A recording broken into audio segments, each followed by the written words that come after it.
உண்மையிலேயே சாணக்கியர்தான். ஒரு நாள் அதிமுக, திமுக சேரும். 30 ஆண்டுகளுக்கு முன்பு சொன்ன வார்த்தை. சேராம இருக்கிறது கிழக்கும் மேற்கும் அப்படின்னு சொல்லுவாங்க.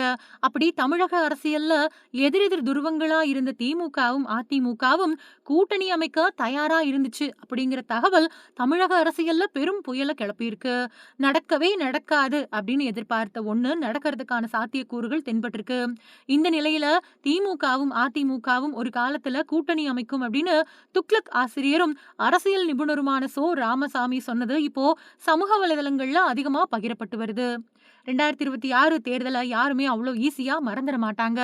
60 வருஷங்களுக்கும் மேலா திராவிட கட்சிகளோட ஆதிக்கத்த முடிவுக்கு கொண்டு வந்த தேர்தல் 2026 தமிழக சட்டசபை தேர்தல். திமுக ஆளும் கட்சி அப்படின்னா அதிமுக எதிர்க்கட்சி, அதிமுக ஆளும் கட்சி அப்படின்னா திமுக எதிர்க்கட்சி அப்படின்னு தான் இருந்துச்சு. இந்த நிலையையும் மாத்தி 2 கட்சிகளையும் எதிர்க்கட்சி வரிசையில உட்கார வச்சது தமிழக வெற்றிக் கழகம். இடையில திருமாவ முதல்வராக்க அதிமுகவும் திமுகவும் திட்டம் போட்டதாவும், திமுக ஆதரவோட எடப்பாடி பழனிசாமி முதல்வரா பதவியேற்க திட்டமிட்டதாகவும் சொல்லப்படுது. இது அரசியல் அரங்கத்தை பரபரப்பாக்குச்சு.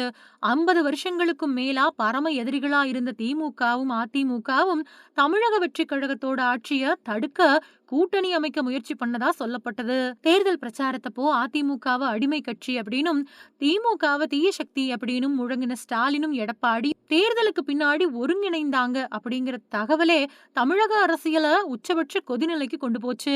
முதல்ல இதெல்லாம் வதந்திதான் அப்படின்னு சொன்னாலும், எடப்பாடி பழனிசாமி மேல அதிருப்தி அடைஞ்ச அதிமுக முன்னாள் அமைச்சர் சி.வி. சண்முகம் அதிமுக திமுக இடையில கூட்டணி பத்தின பேச்சுவார்த்தை நடந்துச்சு அப்படின்னு சொன்னது பரபரப்ப கிளப்புச்சு. அதுக்கு பின்னாடி இந்திய யூனியன் முஸ்லீம் லீக் தலைவர் காதர் மொய்தீன், விடுதலை சிறுத்தைகள் கட்சி தலைவர் திருமாவளவன், கம்யூனிஸ்ட் கட்சியினர் அப்படின்னு அடுத்தடுத்து அப்படி நடந்தது உண்மைதான் அப்படின்னு பேசினது அதிமுக திமுக தொண்டர்களையே அதிர்ச்சியில ஆழ்த்துச்சு. ஆனா இத பத்தி திமுக தரப்போ அதிமுக தலைமையோ வாயே திறக்கல. பல வருஷங்களா எதிரெதிர் துருவங்களா இருந்த திமுகவும் அதிமுகவும் ஒரே அணியில இணைய முடியறது எப்படி சாத்தியம் அப்படிங்கிற கேள்வி பொதுமக்கள் மத்தியிலும் எழுந்துச்சு. ஆனா இந்த மாதிரியான ஒரு சூழல் உருவாகும் அப்படின்னு துக்ளக் ஆசிரியரும் அரசியல் நிபுணருமான நடிகர் ராமசாமி 30 வருஷத்துக்கு முன்னாடியே சொன்ன நிலையில இப்போ அது மறுபடியும் பேசுபொருளா மாறி இருக்கு. அரசியல் விமர்சனத்தோட துக்ளக் வார இதழ நடத்திட்டு வந்தாரு ராமசாமி. இப்ப வரைக்கும் அது வெளிவந்துகிட்டு தான் இருக்குது. குறிப்பா துக்ளக் வார இதழ்ல வாசகர்களோட கேள்விகளுக்கு பதில் அளிக்கிறது வழக்கம். நக்கலும் நையாண்டியும் அதுல கலந்திருக்கும். அப்படிதான் 1990கள்ல வெளியான துக்ளக் வார இதழோட வாசகர்கள் கேள்விக்கு பதில் எழுதிக்கிட்டு இருந்தாரு.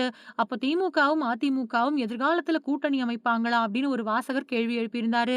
அதுக்கு ரொம்பவே சுருக்கமாவும் அதே நேரத்துல தெளிவாவும் பதில் கொடுத்திருந்தாரு ராமசாமி. எதிர்காலத்துல இருந்து இந்த 2 கட்சிகளும் தனித்தனியா வெற்றி பெற முடியாத சூழ்நிலை உருவாகும். அப்ப அவங்க கூட்டணி அமைப்பாங்க அப்படின்னு பதில் கொடுத்திருக்காரு. அப்போதைக்கு அந்த பதில பார்த்த பலரும் இதெல்லாம் நடக்கிற காரியமா அப்படின்னு சாதாரணமாவே கடந்து போனாங்க. ஏன்னா அப்போ திமுகவும் அதிமுகவும் உச்சகட்ட மோதல்ல இருந்த காலம் அது. ஆனா கிட்டத்தட்ட 35 வருஷத்துக்கு பின்னாடி தமிழக வெற்றிக் கழகம் தமிழக அரசியல் களத்துல மிகப்பெரிய மாற்றத்தை உருவாக்கி இருக்கு.